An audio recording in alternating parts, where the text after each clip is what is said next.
Hi friends, welcome to my channel. ఈ మధ్య అసలు వీడియోలు పెట్టడం కొంచెం కుదరట్లేదండి. బయటకు వెళ్ళడం వల్ల చిన్న వర్క్ బిజీ కూడా ఉండడం వల్ల అవ్వట్లేదు. అయితే ఈరోజు మనం ఒక కొత్త టెంపుల్ వ్లాగ్స్తో మీ ముందుకు వచ్చేసాము.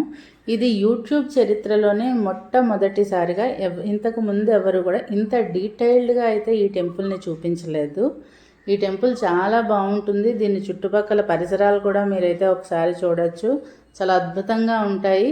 మనం ఫ్యామిలీతో కానీ ఫ్రెండ్స్తో కానీ ఎలా అయినా సరే ఇక్కడికి ఒక్కసారి వెళ్ళి విశాఖపట్నం ఈ చుట్టుపక్కల వాళ్ళందరూ అయినా మీరు ఎక్కడి నుంచి వచ్చినా సరే ఇది వైజాగ్ నుండి ఎస్కోట వెళ్ళే తోవలో ఉంటుందండి. ఈ కొండ మీద పురాతన రామాలయం ఉంది. అసలు ఈ రామాలయం చూడాలి అంటేనే మనకి ఆ కనిపిస్తున్న మెట్లన్నీ ఎక్కి మనం పైకి వెళ్ళి చూడాలి. ఈ మెట్లు కూడా చాలా సింపుల్గా ఉంటాయి. ఇటువంటి రామాలయాన్ని నేను ఇంతవరకు ఎప్పుడూ చూడలేదండి. ఇది మనకి శ్రీరామనవమికే ఈ వీడియో రిలీజ్ చేయాలని అనుకున్నాను, కానీ కొన్ని కారణాల వల్ల కుదరలేదు. ఈ టెంపుల్ మాత్రం మన యూట్యూబ్ చరిత్రలోనే మొట్టమొదటిసారిగా కంప్లీట్ వీడియో అయితే ఇదేనండి. ఈ టెంపుల్కి ఎలా వెళ్ళాలి, అసలు ఇది ఎక్కడ ఉంది, ఏంటి దీని విశిష్టత అని తెలుసుకోవాలంటే ఈ వీడియో పూర్తయ్యే వరకు మీరు ఎక్కడ స్కిప్ చేయకుండా చూడండి. అంతేకాకుండా ఈ వీడియోకి లైక్ చేయండి, షేర్ చేయండి. మీరు చేసే లైక్ వల్ల ఇంకొంతమందికి యూట్యూబ్ రికమెండ్ చేస్తుంది. దాని ద్వారా చాలామంది వరకు మన వీడియో రీచ్ అవుతుందండి. ఈ ఆలయానికి మనం ఈ చిన్న చిన్న మెట్ల మార్గం ద్వారాగా పైకి వెళ్ళవచ్చు. ఇది చాలా తేలిగ్గానే ఉంటుందండి వెళ్ళడానికి, అంత కష్టపడక్కర్లేదు. ఎలాంటి వాళ్ళైనా సరే మెట్లెక్కచ్చు. కాకపోతే మెట్లెక్కిన తర్వాత ఒక సగం వెళ్ళాక అక్కడ బెంచులు అవి ఏర్పాటు చేసి ఉన్నాయి. మనకైతే చుట్టూ చూసుకున్నట్లయితే పచ్చని పొలాలు, ప్రకృతి చాలా బాగుంటుంది. ఈ ఆలయం చుట్టూ అనేక గ్రామాలు ఉన్నాయండి. దీనికి దగ్గరలో ఉన్న గ్రామం అయితే నాకు తెలిసి లంకవానిపాలెం. దేవరాపల్లి వెళ్ళే రూట్లోని రైట్ సైడ్ లోపలికి ఉంటుందండి ఈ టెంపుల్.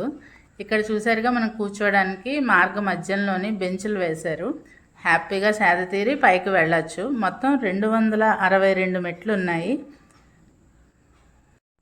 నేనైతే ఇక్కడ వరకు ఎక్కిన తర్వాత చిన్న బ్రేక్ తీసుకున్నాను. బెంచులు చూడగానే మరి ఇంక అసలు 2 అడుగులు కూడా వేయలేదు. ఒక 2 మినిట్స్ బ్రేక్ తీసుకొని చుట్టూ ఉన్న ప్రకృతిని ఆస్వాదించిన తర్వాత మళ్ళీ పైకి వెళ్ళామండి. ఎందుకంటే మేము వెళ్ళింది సమ్మర్లో కనుక చాలా ఎండగా ఉంది. దానివల్ల కొంచెం ఇబ్బంది అయింది. ఇప్పుడు మనం పైకి వెళ్ళే దేవాలయం చాలా అతి పురాతనమైన దేవాలయం. ఇది పచ్చని ప్రకృతి, ఎత్తైన కొండల నడుమ కొండపై వెలిసిన శ్రీరామచంద్రుని పురాతన దేవాలయంగా చెప్పుకోవచ్చు. ఈ క్షేత్రాన్ని కూడా హరిహర క్షేత్రం అనే చెప్పుకోవచ్చు. ఎందుకంటే ఈ కొండపైకి ఎక్కితే రాముల వారు ఉంటారు.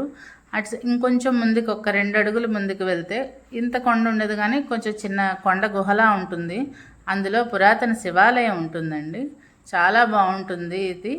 ఇక్కడ మనం అన్ని మెట్లు ఎక్కిన తర్వాత 262వ మెట్టు దాటాక ఇది మనకి ఆలయ సింహద్వారం దాటి లోపలికి వెళ్తూ మనం ధ్వజస్తంభాన్ని ముందుగా దర్శనం చేసుకొని రాముల వారికి కోవెల చుట్టూ ప్రదక్షిణం చేసి వచ్చిన తర్వాత మొత్తం ఈ టెంపుల్ అంతటికి మేము వెళ్ళాము. ఆ పిల్లలు ఎవరో ఒక 2 ఇంతేనండి. సీజన్ లేనప్పుడు వెళ్తే మాత్రం పెద్దగా జనం అయితే ఎవరు ఉండరు.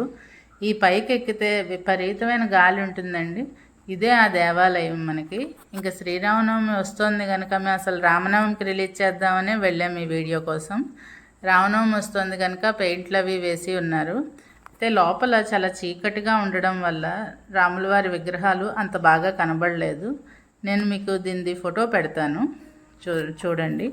ఒకసారి విగ్రహాలు మీకు కనిపిస్తే ఓకే. చాలా చీకటిగా ఉంది. ఫోటో మాత్రం పెడతాను పైన. రాముల వారి దర్శనం చేసుకున్న తర్వాత చుట్టూ ఉన్న ప్రకృతిని, ఆ గాలి, ఆ సౌండ్ ఎలా వస్తుంది అన్నది చూసి ఒక్కసారి మీరు కూడా ఆస్వాదించండి ఈ ప్రకృతిని.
గమనించినట్లయితే ధ్వజస్తంభం పైన సుదర్శన చక్రం ఆకాశంతో సమానంగా పోటీ పడుతున్నట్లుంది.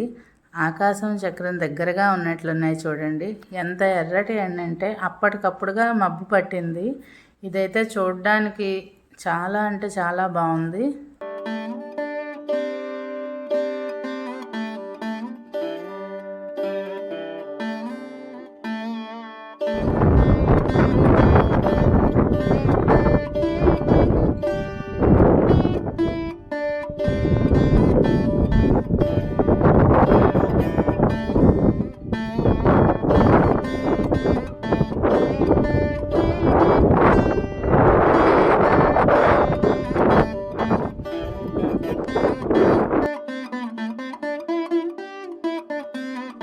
చూశారు కదండి, ఈరోజు ప్రముఖ పురాతన దేవాలయం లంకవానిపాలెం రాములవారి కోవిల.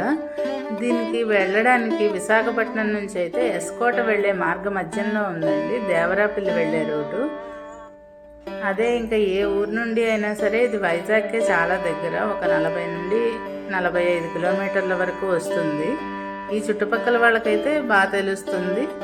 నేను దీని కంప్లీట్ డీటెయిల్స్ అన్నీ మీకు కామెంట్లో కానీ డిస్క్రిప్షన్లో కానీ పెడతాను.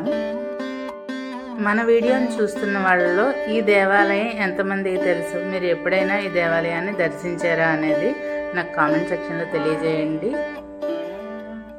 ఈ ఆలయానికి చాలామంది కార్తీక మాసం వనభోజనాలకైతే విపరీతమైన జనాలు ఉంటారండి. విహారయాత్రలకి, వనభోజనాలకి కుటుంబాలతో ఎప్పుడైనా సరే ఇక్కడికి వెళ్ళొచ్చు, చాలా బాగుంటుంది. పురాతన దేవాలయాల వీడియోల కోసం మా ఛానల్ని లైక్ చేయండి, షేర్ చేయండి, సబ్స్క్రైబ్ చేసుకోవడం మాత్రం అస్సలు మర్చిపోకండి. సబ్స్క్రైబ్ చేసుకున్నాక పక్కనే ఉన్న బెల్ ఐకాన్ని ఒక్కసారి క్లిక్ చేయండి. నేను ఎప్పుడు ఏ వీడియో పెట్టినా అందరికన్నా ముందుగా నోటిఫికేషన్ వస్తుంది. మరో మంచి దేవాలయంతో మళ్ళీ కలుద్దాం. Thank you. జై శ్రీరామ్.